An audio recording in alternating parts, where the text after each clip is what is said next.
I should have ignored the knock. It was late, almost 9 p.m., and I was alone.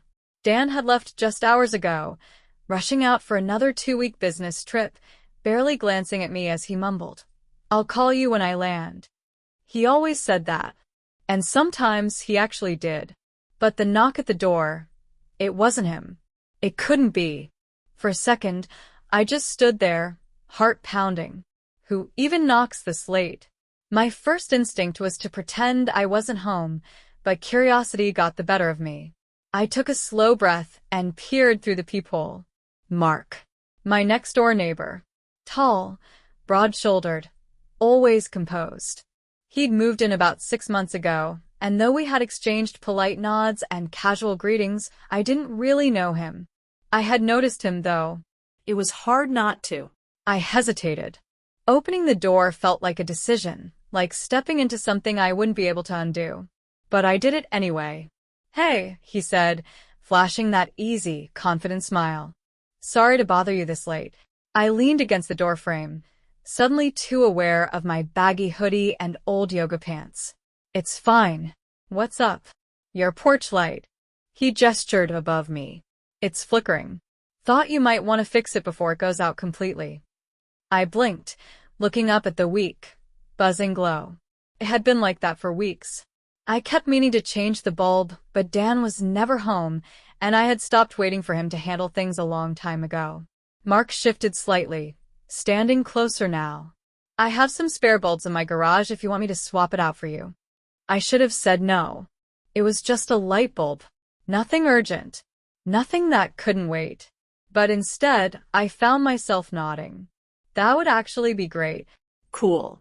Be right back. He disappeared into the darkness, and I exhaled, leaning against the door. What was I doing? This was normal neighborly behavior. Nothing more. And yet, I felt something I couldn't explain. An odd, buzzing awareness I hadn't felt in a long time.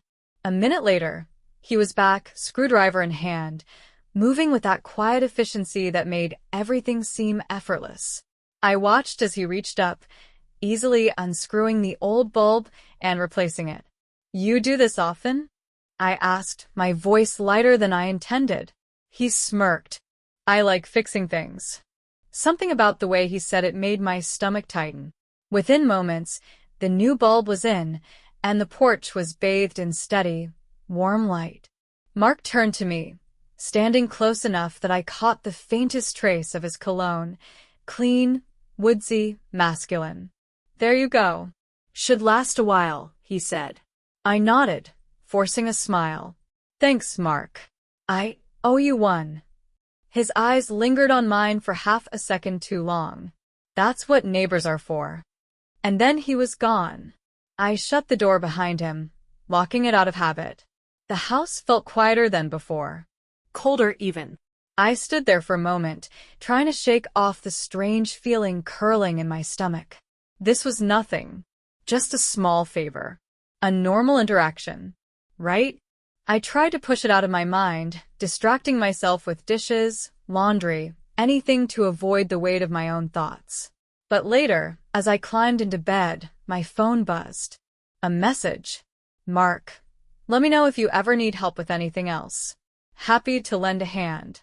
I stared at the screen, and, for reasons I couldn't explain, my heart beat just a little bit faster. The second I hit send, my chest tightened. I shouldn't have done it. It was just a stupid faucet. A slow, constant drip that had been driving me insane for weeks. Dan promised to fix it. "I'll get to it this weekend, Jess," but he never did. Like so many other things.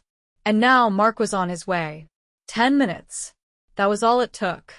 By the time I heard the knock, my pulse was already hammering. I hesitated, hand on the doorknob, taking a deep breath before pulling it open. And there he was, standing there like it was no big deal, toolbox in hand, looking like he had nowhere else to be but right here.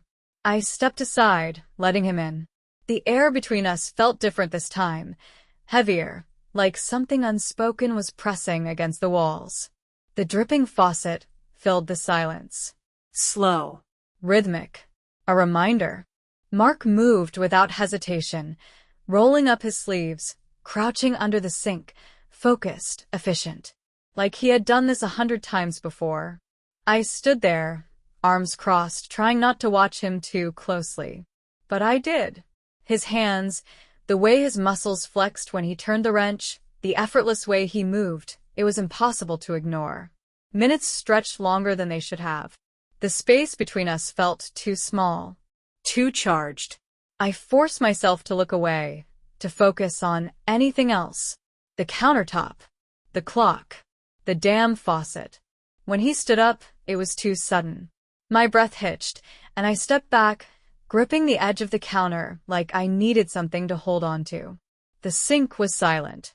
Fixed. He wiped his hands, packed his tools. No words. No small talk. Just the weight of something neither of us acknowledged hanging in the air. And then, just like that, he was gone. I didn't follow. Didn't say a word. But when I passed the window, my eyes searched for him anyway. Watching. I should have said no. When Mark's text came in, grilling out Saturday. You should come by. I stared at it too long. There was no reason to hesitate. It was just a neighborhood barbecue. Casual. Normal. Nothing to read into. But my fingers hovered before typing. Sure. Sounds fun. Saturday came too fast. I stood in front of my mirror longer than I wanted to admit, second-guessing everything. Jeans? Too casual. A dress? Too much. I settled on something in between, something effortless, something that didn't look like I had thought about it at all. But I had. Walking over to his backyard felt like crossing a line I wasn't sure I wanted to see. The grill was going, the smell of fire and charcoal thick in the air. Mark stood near the flames, beer in hand, looking as relaxed as ever. His eyes found me immediately. A flicker of something, too fast to catch, too slow to ignore. I swallowed hard. Just neighbors. Just a barbecue. He handed me a drink, and I took it, fingers brushing for a second too long. My pulse jumped, but I ignored it, forcing a smile. There were a few other people around, his coworkers, maybe some friends, but I barely registered them. Because Mark kept looking at me, and I kept feeling it. We talked. We laughed. It was easy, too easy, the way conversation flowed. He told stories, and I found myself leaning in, caught up in the way his voice pulled me in. Then, somewhere between the drinks and the stories, the air changed. The conversation slowed. The space between us felt too close. The crackling of the grill was the only sound between us. Then his voice low, steady. You're different. I felt my breath catch. It's easy with you. The words hung in the air, pressing against my skin. I didn't know what to say, didn't know how to break the pull tightening between us. So I left. Too fast. Too obvious. I muttered something about getting home, about needing to check on something that didn't exist. Mark didn't stop me, but his eyes followed me all the way back. That night, alone in bed, I picked up my phone without thinking. Scrolled. And then, there it was. A post. A picture of the grill, the fire still glowing. His caption. Good food. Even better company. I stared at it too long. Long enough to know exactly what he meant. I should have stopped responding. The text started casually, memes, jokes, little comments about the day. How's life in the big empty house? Did you finally fix that faucet yourself, or should I be worried? I always answered. Too quickly. And then, without thinking, I started checking my phone, expecting a message from him. Dan barely texted when he was away. A quick made it when he landed. A short, busy day if I asked how he was. But Mark? Mark sent messages just to check in. And I responded like it meant something. Then one evening it happened. Too lazy to cook. What's for dinner at your place? I stared at the message longer than I should have. The logical response was nothing. Order something for yourself. Instead I typed, only if you don't mind takeout. I'm not cooking either. His answer came immediately. Perfect. I'll bring dessert. 10 minutes later, there was a knock at the door. I should have hesitated. Should have reminded myself what this looked like. But I didn't. Mark stepped inside, carrying 2 bags, Chinese takeout in one, a small container in the other. Homemade chocolate mousse, he said, setting it down like it wasn't the most ridiculous thing for him to be bringing over.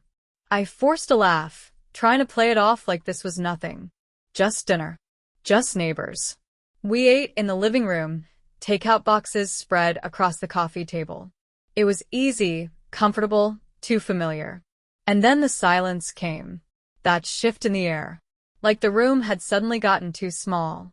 Mark grabbed the empty containers, carrying them to the kitchen. I followed, grabbing the rest, pretending this wasn't something I needed to worry about. But then it happened. A simple movement, reaching for the same plate at the same time. Our hands brushed. I froze. It was nothing. A second. Less than that. But my pulse jumped like it was something. And then he looked at me. Really looked at me. You're too good to be overlooked. His voice was quiet, but the words felt loud. Too much. Too close.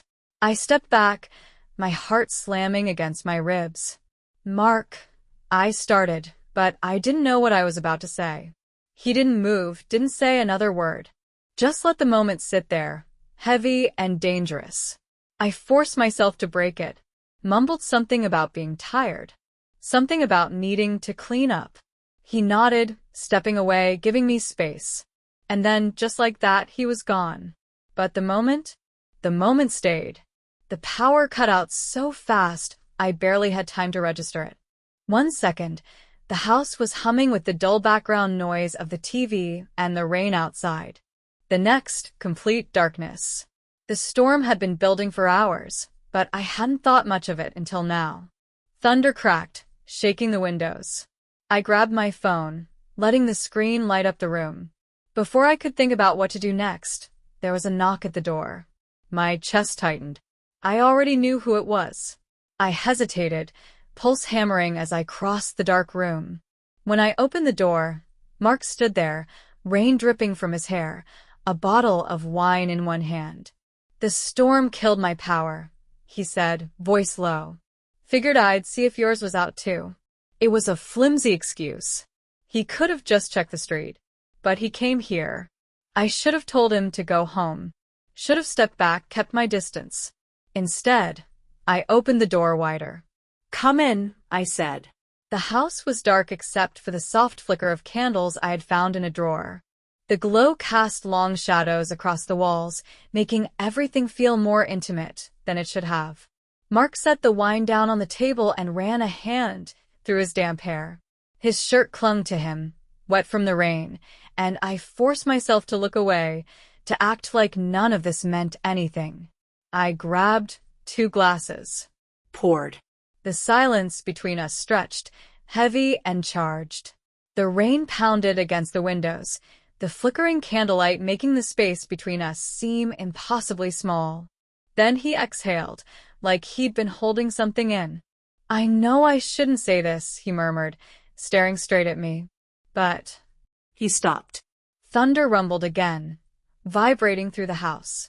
My fingers tightened around my glass. He leaned forward, elbows resting on his knees. His eyes never left mine. If you tell me to leave, I will, he said. His voice was steady, but there was something underneath it. Something raw. Just say the word. The air between us felt like a wire pulled too tight, on the edge of snapping. I should have said it. I should have told him to go. But I didn't. I sat there, holding my breath, watching the way the candlelight flickered against his face. The storm raged outside. And inside, something else was about to begin. I avoided him. For 3 days, I made sure not to step outside when I knew he would be around. I ignored my phone, left his texts unread, forced myself into errands just to be anywhere but home. But no matter what I did, I couldn't stop thinking about that night. The candlelight. The way he looked at me. The way I hadn't told him to leave. I told myself it was just a moment. Just the storm. But deep down, I knew better. By Friday night, I thought I had a grip on it. Dan had called earlier, the usual empty check-in, and I had nodded along, answering in short, safe words. Yes, I'm fine. No, nothing new. Then I stepped outside. And there he was. Mark stood at the fence between our houses, one hand resting casually on the wood, watching me. My stomach twisted, breath hitching before I could stop it. You're avoiding me. His voice was calm, but there was something in it, something that made my pulse spike. I should have denied it, laughed it off, said I'd been busy. Instead, I just stood there. He took a step closer. I don't want things to be weird between us, Jess. His tone softened. I meant what I said the other night. You make things easier, lighter, like the world isn't so damn heavy all the time. Something in my chest tightened. I opened my mouth to say what I wasn't sure, but then from the corner of my eye I saw it. A car. Not just any car. Dan's car.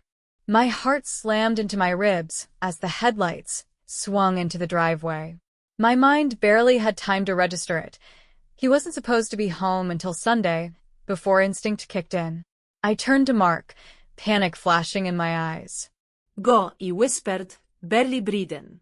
For a second, he didn't move. His jaw tensed, his hands curling into fists at his sides. Then he stepped back. One step. Then another. And just like that, he was gone, disappearing into the shadows as Dan's car rolled to a stop.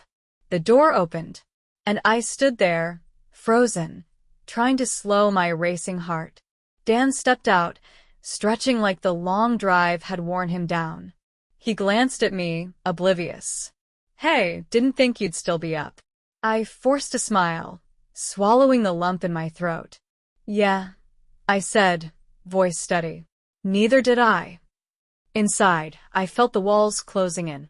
Because for the first time, I wasn't sure what scared me more, getting caught, or the fact that part of me wished I had been. I told myself it was over. Dan was home. Mark had walked away that night without a word. I had a chance to fix this, to shove it all down, pretend nothing had happened, go back to the way things were. But I couldn't. Every second in that house felt suffocating. Dan went through his usual routines, oblivious. Talking about work. Complaining about flight delays. Sitting across from me, at the dinner table, like nothing was wrong. And maybe for him, nothing was. But I wasn't the same. I barely heard what he said. My mind was somewhere else. Across the fence. In the dark. Where I had stood frozen, watching Mark disappear. Where I had wanted to follow him. Then 3 nights later, the knock. Soft. Deliberate. Like he knew I was already at the door. I opened it without thinking. Mark. No words. Just silence. Thick and suffocating. His eyes locked on mine, something burning behind them. He stepped inside, closing the door behind him. The space between us disappeared. I shouldn't be here, he whispered. But neither of us moved. I could hear my own breathing, too fast, too shallow. His was the same. I reached for him. Or maybe he reached first. It didn't matter. Because then his mouth crashed into mine. Heat. Fire. Everything I had been holding back breaking all at once. His hands cupped my face, fingers curling into my hair. I pressed against him, against the months of unspoken words, unacknowledged glances, the tension that had been suffocating us both. And then, the front door opened. The sound sliced through the moment like a blade. I jerked back, eyes wide, my breath caught in my throat. Dan stood there, his suitcase in one hand, his expression frozen, shifting in real time from confusion to realization. The room went silent. Mark stepped away. My whole body went cold. Dan's eyes locked on mine, then on Mark. Everything, every lie, every excuse, every second of pretending, came crashing down. And just like that, the world shattered. Time stopped. Dan didn't move. Didn't speak. His grip tightened around the suitcase handle, his knuckles white.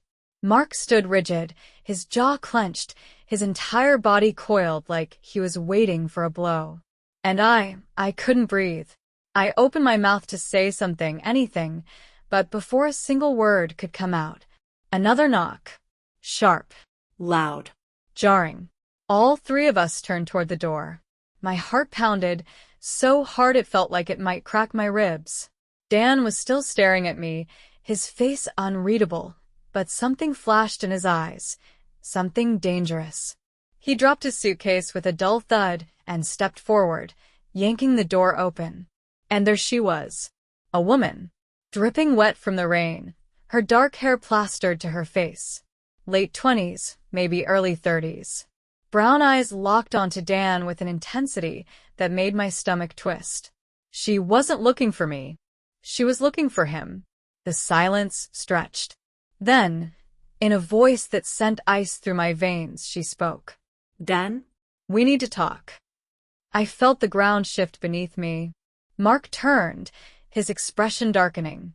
Dan exhaled sharply, his entire body going rigid. I just stood there, staring at the woman who had just turned my world upside down.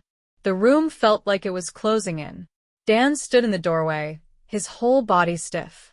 Mark was behind me, silent, but I could feel the tension radiating off him. And then there was her, this woman, standing in the rain like she belonged here, like she had every right to be here. I swallowed hard, forcing my voice to stay steady. Who the hell are you? She didn't look at me. She only had eyes for Dan. Emily, she said, like the name should mean something to me. Then, her gaze flicked to mine. I'm guessing he didn't tell you about me. My stomach twisted. My fingers curled into fists at my sides. Tell me what? Dan let out a slow breath, his jaw tightening. Not a denial. Not a single Jessica, this is a mistake. Nothing. Emily scoffed, shaking her head. Wow. He really didn't tell you. Her voice was sharper now, cutting through the tension like a blade. We've been seeing each other for months. Something inside me snapped. I turned to Dan, waiting, needing him to say something, anything that would make this make sense. That would make it a lie. But he didn't. He just stared at me, his expression unreadable. That was worse than yelling. Worse than denying it. Because it meant it was true. My whole body went cold. The betrayal slammed into me so fast I could barely stay standing. All this time, all those business trips, the late nights, the distance, this was why. I sucked in a sharp breath, my vision blurring at the edges. You cheated on me. My own voice sounded foreign, like it belonged to someone else. Dan's jaw clenched. Jessica. But Emily wasn't done. She let out a bitter laugh. Oh, don't act like you're the only victim here. Her eyes flicked toward Mark for the first time, and something shifted in her expression. Like she knew exactly who he was. Looks like you've been keeping secrets too. Mark didn't flinch. He stood there, arms crossed, watching the entire scene unfold, but his face gave away nothing. I shook my head, trying to process everything at once. My betrayal. Dan's. Emily standing in my doorway, like she had some kind of claim to my husband. Mark, watching all of it. The room was suffocating. I needed to get out. I stepped back, my body moving before my mind could catch up. You know what? My voice wavered, but I forced myself to look at Dan, really look at him. You deserve each other. I turned on my heel and walked out. Away from Dan. Away from Emily. But as I passed Mark, I felt it. That unspoken energy still buzzing between us, even now. I should have walked past him too. But I didn't. I stopped. Just for a second. And when I did, Mark's voice was quiet, just for me. Jess. I closed my eyes. Because I didn't know if I was walking away from Dan's mistake. Or my own. I should have left. I should have grabbed my keys, walked out, disappeared into the night, and never looked back. But instead, I stood there, frozen, my breath shallow, my mind spinning. Emily wasn't done. She stepped forward, eyes locked on mine, and pulled out her phone. My stomach twisted before she even spoke. I didn't come here to ruin your life, she said, voice steady. But you deserve to know the truth. She tapped the screen, turned it toward me. and there it was. Messages, pictures, hotel reservations. Dan's name at the top. His words, clear as day. Miss you already. Wish I could stay longer. A picture of him in a hotel room, shirtless, grinning at the camera. A timestamp from 3 weeks ago, when he was supposed to be at a conference in New York. I felt like I was going to be sick. The room spun, the walls pressing in. My mind raced, rewinding through every excuse, every trip, every moment I hadn't questioned, because I had been too distracted by my own mistakes. I had been blind, not just to Dan, to everything. I turned to him, shaking, gripping my arms so tight my nails dug into my skin. How long? My voice barely came out. Dan exhaled sharply, running a hand through his hair. Jessica. How? Long. His eyes flicked to Emily, then back to me. A year. A year. I actually laughed, a short, bitter sound that felt ripped from my throat. I had been torturing myself with guilt over weeks of stolen moments with Mark, but Dan? He had been doing this for a year. I felt something snap inside me. You sat there, I said, my voice shaking, watching me feel like a terrible person, like a failure, while you... My breath hitched, and I shook my head. You let me hate myself while you were doing the exact same thing. Dan had the audacity to look guilty, but not guilty enough. Emily sighed, slipping her phone back into her pocket. I didn't come here for drama. She glanced at Mark again, quick, but deliberate. I just wanted to make sure she knew. And then she turned and walked out. Dan swore under his breath, running a hand down his face. Jess, listen. But I was already backing up. Away from him. Away from everything. And somehow, toward Mark. His presence was steady, unshaken. His eyes met mine, unreadable, but there was something else there. Something I couldn't name yet. I had spent days avoiding him, convincing myself that I had gone too far, that I needed to pull away. But now? Now I wasn't sure anymore. Because Dan had just shattered everything. And Mark was still standing there. I had to get out. Dan was still talking, his voice nothing but background noise now. Apologies. Excuses. Empty words from a man I no longer recognized. The house, the walls, the air, it all felt suffocating. So I grabbed my keys and walked out. Didn't know where I was going. Didn't care. The rain had started, slow and steady. The first warning of a storm rolling in. I climbed into the car, hands shaking as I gripped the wheel. My mind screamed at me to stop, to think, to breathe. But then I saw him, Mark, standing in the driveway, watching me. And before I could process it, before I could even ask what he was doing, he was opening the passenger door and sliding in. Neither of us spoke. I pulled out of the driveway, tires screeching against the wet pavement, my pulse pounding louder than the rain against the windshield. We drove. No plan. No destination. Just the hum of the engine and the storm brewing around us. I felt Mark watching me, not saying a word, just there, present in a way that made my chest tighten. I gripped the wheel harder, my knuckles white. I don't even know where I'm going. My voice barely sounded like my own. Mark exhaled. Then don't go anywhere. His words hit something deep inside me. I didn't know what he meant. Or maybe I did. Maybe I had known for weeks. The rain came harder. Thunder cracked in the distance. The highway was nearly empty, the dark sky swallowing the world around us. I should have turned around. Should have gone back. But I didn't. I kept driving. Faster. Away from the wreckage. Away from Dan. Away from everything that had been before. And towards something I wasn't sure I was ready to name. I should have known it wouldn't be that easy. Running felt good for a while. The storm, the road, Mark beside me in silence, like he understood exactly why I couldn't stay. But you can't outrun the past. It follows, waits, bides its time. And Dan? Dan was waiting. When I pulled into the driveway hours later, exhausted, soaked from the rain, Mark still by my side, Dan was already there. Standing on the porch, watching. Something in his posture sent a shiver through me. Not anger. Not shock. Something else. Something colder. I barely had time to step out of the car before he was moving toward me.